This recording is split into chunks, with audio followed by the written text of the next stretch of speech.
दोस्तों, आज कलयुग चल रहा है और इसमें पाप अपनी चरम सीमा पर है। भगवान राम जी की भक्त हनुमान जी के कुछ ऐसा कहा जाता है कि वो अमर और आज भी साक्षात मौजूद है। वे हर युग में पृथ्वी पर रहते हैं। वे सतयुग में भी थे, रामायण काल में भी थे और महाभारत काल में भी। ये भी कहा जाता है कि वे कलयुग में भी विराजमान है और उनकी जीवित होने का संकेत भी मिलता है। अगर भगवान हनुमान आज भी जीवित है और अगर हाँ, तो वो आज कहाँ मौजूद हैं? हनुमान जी भगवान शिव की ऐसे एकलौता अवतार है जो आज भी पृथ्वी पर जीवित है, क्योंकि उन्हें स्वयं माता सीता से चिरंजीवी का वरदान मिला है और भगवान राम ने भी इन्हें आज्ञा दी है कि वो कलयुग की अंत तक भक्तों की दुख दूर करने के लिए पृथ्वी पर रहेंगे। शायद इसीलिए हमें धर्म ग्रंथों में भगवान श्री कृष्ण और यहाँ तक भी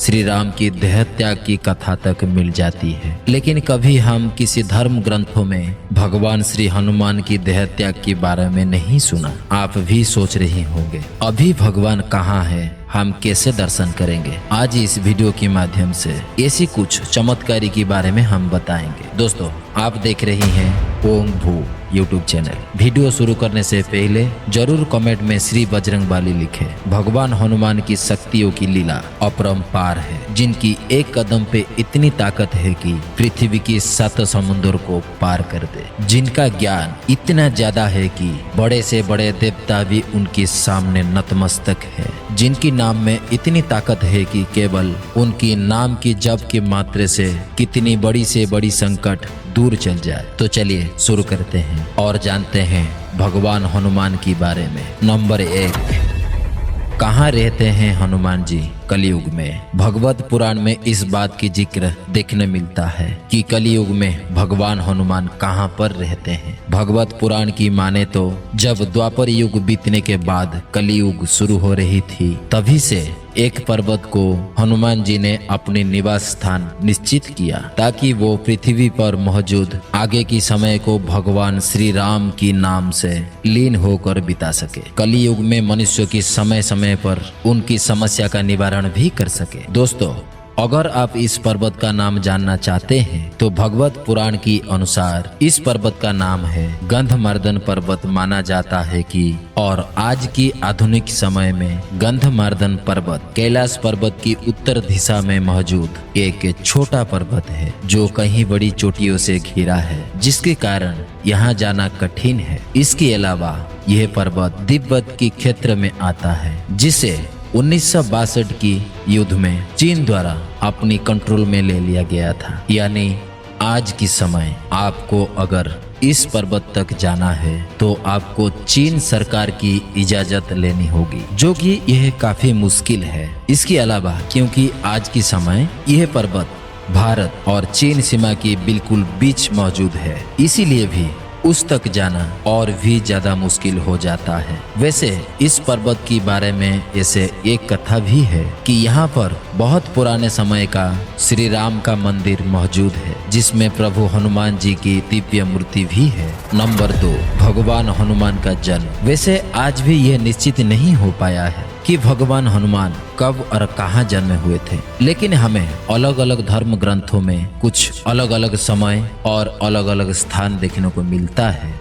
जैसे वेदों की माने तो भगवान हनुमान आज से पहले 1,85,115 बरस उससे पहले तृतीया युग की अंतिम चरण में चैत्र पूर्णिमा को जन्मे थे, जिनका जन्म माता अंजना और पिता केशरी की घर हुआ था, जो एक भारतीय पहाड़ी इलाके अंजन की एक छोटी सी पहाड़ी ग्रामों में वो वानर राज के नाम पे जाने जाते थे। कहा जाता है कि माता अंजनी के जब वानर राज के साथ विवाह हुआ, तभी उन्हें कुछ लंबी समय तक कोई भी संतान प्राप्त नहीं हुआ, जिसके पश्चात कड़ी तपस्या करने के बाद स्वयं पवन देव ने अंजनी को पुत्र प्राप्ति का वरदान दिया, जिसके बाद हनुमान जी के जन्म हुआ। इसीलिए कई बार आपने सुना होगा कि श्री भगवान हनुमान को पवन पुत्र भी कहा जाता है, जिन्हें कहीं देवताओं के द्वारा बल, बुद्धि, युक्ति, ज्ञान जैसी अवतार वरदान स्वरूप मिले। भगवान हनुमान को ज्ञान खुद सूर्यदेव ने दिया। कहा जाता है कि भगवान हनुमान ने मात्र 7 दिन में ही सूर्यदेव से संपूर्ण ब्रह्म ज्ञान प्राप्त कर लिया था। इसके अलावा भगवान हनुमान के जन्म से जुड़ी एक कथा ये भी है कि हनुमान जी के जन्म भगवान श्री राम के जन्म से पहले ही हो चुका था और हनुमान जी का जन्म आज की भारत की कर्नाटक कोप्पल जिला की अनोगुंदी नामक एक गांव में हुआ था, जिसे आज से हजारों साल पहले रामायण के समय किष्किंधा के नाम में जाना जाता था। जैसे कि हनुमान जी की जन्म चैत्र मास का शुक्ल पूर्णिमा के दिन। वैसे तो धार्मिक ग्रंथों की अनुसार हनुमान जी वानर राज की श्री और माता अंजनी के पुत्र थे। पवन देव की वजह इसी आशीर्वाद के कारण हनुमान जी को पवन पुत्र नाम में भी जाना जाता है। इसके अलावा हनुमान जी भगवान शिव के 11 रुद्र अवतार भी कहा जाता है। नंबर 3, ऐसे मुझे यकीन है कि आपके मन में सवाल आ रहा होगा कि कैलाश पर्वत को छोड़कर भगवान हनुमान ने गंधमार्दन पर्वत को क्यों चुना। तो हनुमान जी द्वारा कैलाश पर्वत को ना चुनना सबसे पहला केवल कारण तो यही है, स्वयं भगवान शिव ने उस पर्वत में निवास करते हैं और भी किसी भी हमें हमारी धर्म ग्रंथों में कई बार देखने मिल जाती है, क्योंकि हनुमान जी से पहले परशुराम, कृपाचार्य और ऋषि कश्यप जैसे कई महान लोगों ने भी यहाँ तपस्या की है और इस पर्वत को आराधना करने के लिए कैलाश पर्वत के बाद इसी पृथ्वी लोक से सबसे अच्छी जगहों से एक माना जाता है। इसीलिए जब भगवान श्री राम की पृथ्वी लोक की समय पूरा हुआ और वो अपने वैकुंठ धाम जाने के लिए सरयू नदी पर अपनी देह त्याग करने को पहुंचे, तभी उन्होंने हनुमान जी को ये वरदान दिया था कि वो समय की अंत तक पृथ्वी पर जीवित रहेंगे और उन्हें आदेश दिया कि उन्हें कलयुग की अंत तक पृथ्वी पर रहकर ही अपनी भक्तों को रक्षा करनी है। इसीलिए भगवान हनुमान ने श्री राम प्रभु की आज्ञा को मानते हुए पृथ्वी लोक में अपने बचे हुए समय को बिताने के लिए और कलयुग का अंत को इंतजार करते हुए भगवान राम की आराधना के लिए वही गंधमार्दन पर्वत को चुना। नंबर 4, महाभारत काल में पांडुपुत्र भीम ने देखा था भगवान हनुमान को। मित्रों, क्या आप जानते हैं कि महाभारत की एक कथा के अनुसार भीम भी भगवान हनुमान से मिल चुके हैं। यह बात है त्रेता युग की। इस दौरान पृथ्वी पर महाभारत की काल था। पांडव 5 भाई द्रौपदी के साथ मिलकर वनों और पहाड़ों में अपनी अज्ञातवास बिता रहे थे। तभी उसी समय पांडव गंधमार्दन पर्वत होते हुए गुजरे, जहां पर पांडव कुछ समय के लिए रुके भी। इस दौरान एक दिन भीम को तालाब के किनारे एक सुंदर का कमल का फूल दिखा, जिसे उन्होंने अपनी पत्नी द्रौपदी के लिए लाने की सोची। लेकिन जब भीम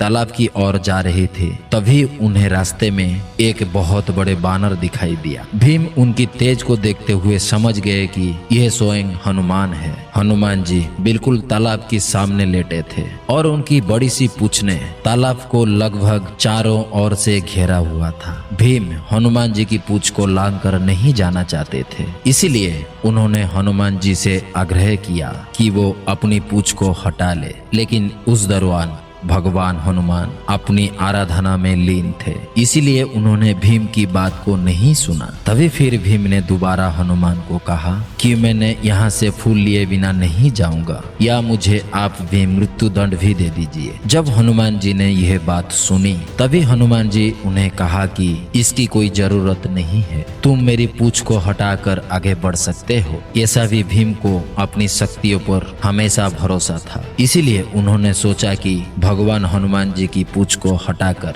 यहाँ से गुजरना कोई बड़ी बात नहीं है। लेकिन जब हनुमान जी की पूंछ को भीम ने हटाने की कोशिश की, तभी भीम की लाख कोशिश के बाद भी उन्होंने नाकामयाब रहे। इस बात में भीम का अपनी शक्ति पर जो घमंड था पूरी तरह टूट गया और भीम हनुमान जी के चरणों में पड़ गए, क्योंकि भीम समझ गए थे कि वो जिनसे अभी बात कर रही है वे कोई साधारण देवता नहीं है, जिसके बाद भीम ने हनुमान जी से उनकी अपनी असली रूप में आने की विनती की। तभी हनुमान जी ने अपनी असली रूप में आकर वही भीम को आशीर्वाद दिया। नंबर 5, भगवान हनुमान जी की असली पैरों की निशान। दोस्तों, क्या आपको याद है जब हम रामायण पढ़ते हैं या सुनते हैं तो उसमें एक जिक्र आता है कि जब हनुमान जी को अपनी शक्ति की आभास कराया गया तभी हनुमान जी ने अपने अंदर से इतनी शक्तिशाली हो गए कि उन्होंने केवल एक झलांग के ही विशाल समुद्र को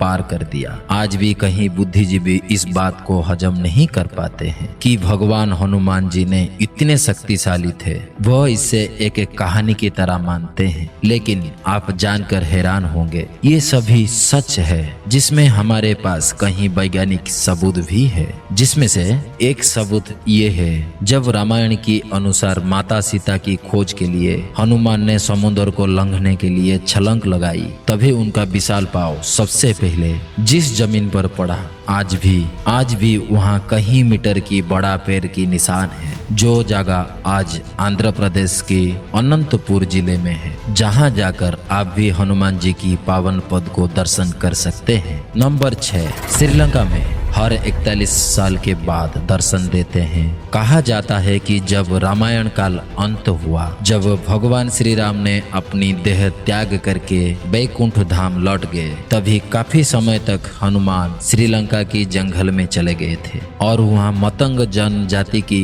लोगों के साथ मिलकर प्रभु श्री राम जी की आराधना किया करते थे। यहाँ मतंग जनजाति के लोग भी भगवान श्री हनुमान की काफी सेवा किया करते थे, जिसके बाद भगवान श्री हनुमान ने उन जनजाति की सेवा में खुश होकर उन्हें ब्रह्म ज्ञान की जानकारी दी थी और उन्हें यह आशीर्वाद भी दिया कि वो उन्हें हर 41 साल के बाद उन्हें ब्रह्म ज्ञान देने आते रहेंगे। कहा जाता है कि पिछली बार भगवान श्री हनुमान ने इन जनजातियों को ब्रह्म ज्ञान देने के लिए 2014 में आए थे और अब अगले बार 2055 में आएंगे। नंबर 7, क्या चीन भी पूजा करता है भगवान हनुमान जी की? दोस्तों, अगर आप फिल्मों की शौकीन है कि मुझे यकीन है कि आपने कभी ना कभी चीन की मंकी किंग मूवी देखी होगी और आपने गौर किया होगा कि जिस तरह भगवान हनुमान जी के पास उड़ने का शक्तियां हैं और एक शक्तिशाली गदा मौजूद है, उसी तरह मंकी किंग भी एक बानर है जिसके पास बहुत सी शक्तियां हैं। वो